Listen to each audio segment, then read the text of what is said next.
Let's put it together for Dawnette to many more beautiful shows. Thank you. Again, I apologize for having it, Father. Who talked me into that? James, somebody talked me into this. Dennis B. for Father's Day. Never again on a holiday, folks. So when you come again, you're going to bring your family and your friends and yada, yada, yada, and Fabergé, Fabergé. Well, so no, I'm down the road in Amagansett, which, as the crow flies, is not such a big deal. But here in the summertime, as you know, this is a big navigation for us just to make it to Southampton. So, but I'll be back too. I think that dance concept. You'll be back on the show. Well, I'm going to be back on the show, but I think I'm going to come back when the gentleman there looks so hot in that white. I don't even know how you're going to be sharp. I'm going to get myself a white suit with the crease. Seriously, in this day and age where nobody can get themselves put together, you are so put together, it kind of gives me hope, my God. Oh, there he is. There he is. Right? Super fly. My God, nobody get themselves together anymore, and you got it going on. So beautiful. Rolling my eyes. Well, and I was objectifying you and your beautiful dance body. I didn't say that, but I was sitting there, so I would come here and enjoy. I tell you right now. All right now.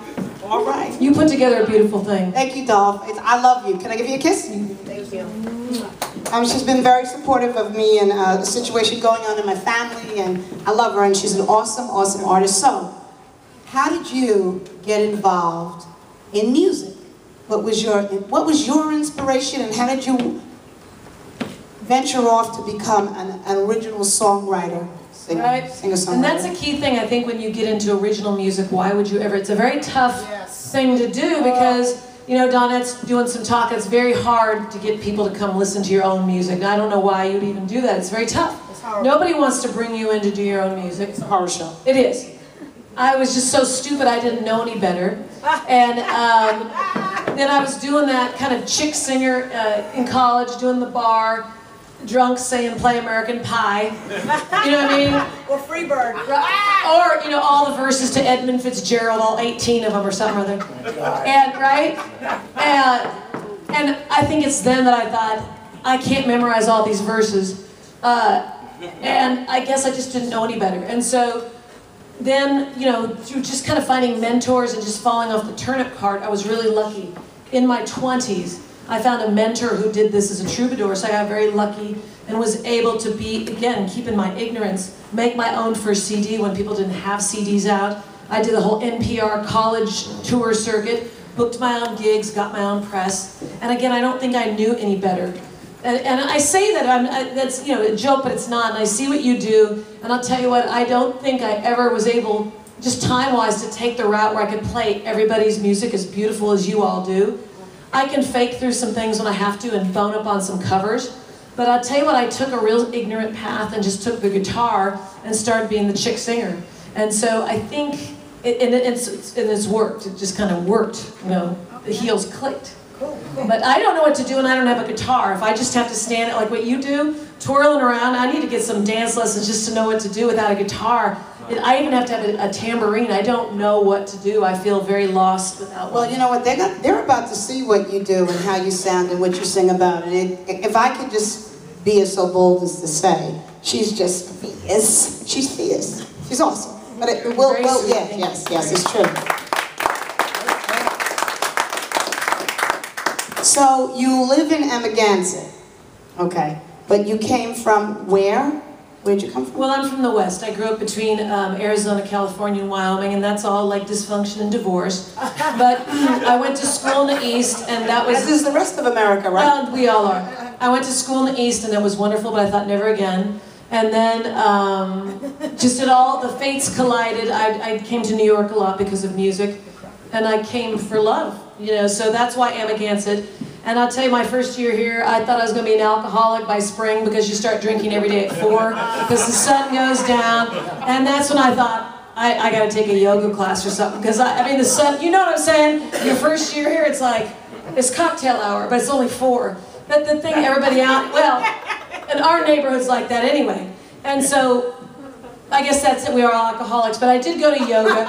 Now, once I lived through my first season in the woods, it's okay. But, you know, you'd only come out here to live in the woods for love because it's a different situation. Okay. Yeah. Okay. Yeah. I like that answer.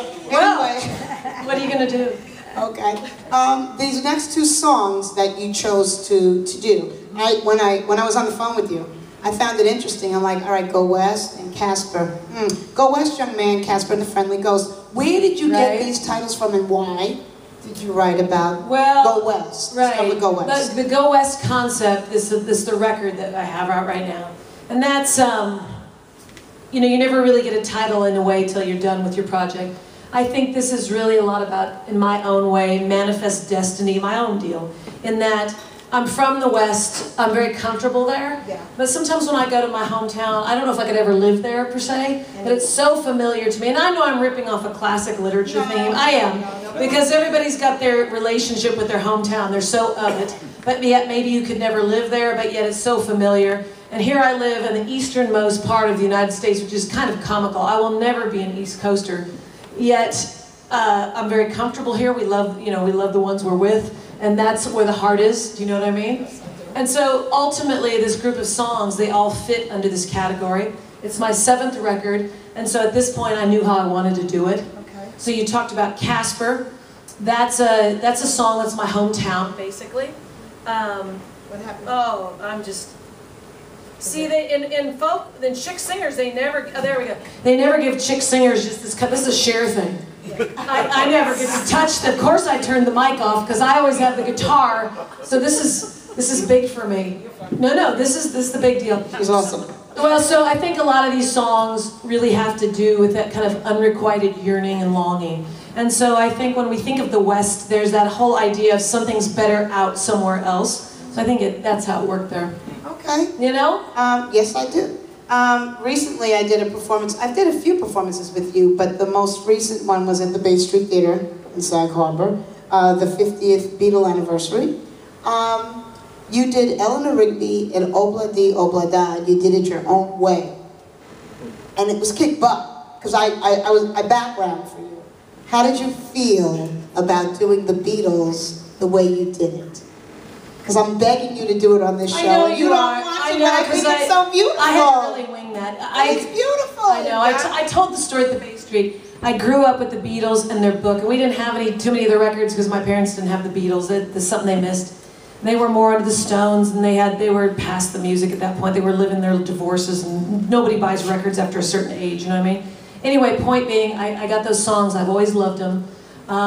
I think sometimes when you do a tribute like that, unless you're spot on the artist, you have to almost make it your own, or else it's just an abomination.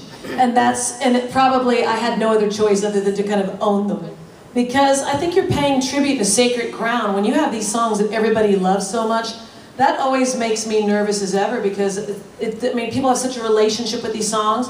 I don't want to go screw them up. So I'm better off doing them kind of my way. Then it's clear that I'm doing it my way through my prism. Because I'll tell you what, when you do the Beatles, my God, everybody has a picture about the Beatles.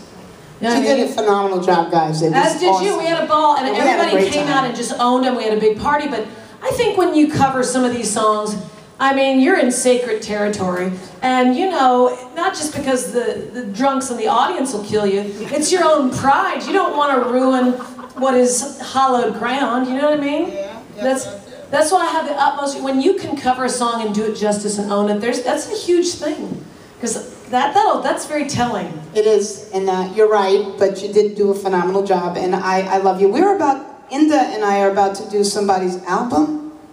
Well, I'm doing a production project. I don't usually bill myself out as a producer, but there's a friend of mine who's a writer, and you're going to be perfect.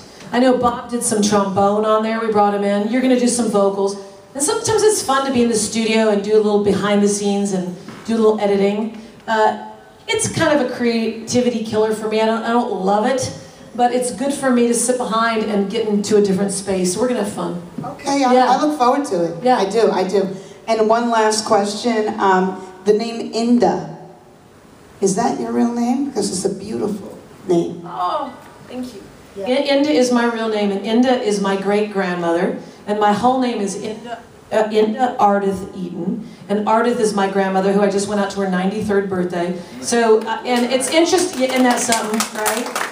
And it's something because my mother picked those names, and Inda and Ardith are on the father's side, and that's unusual. Usually the mothers are like, well, those are the worst damn names I've ever heard.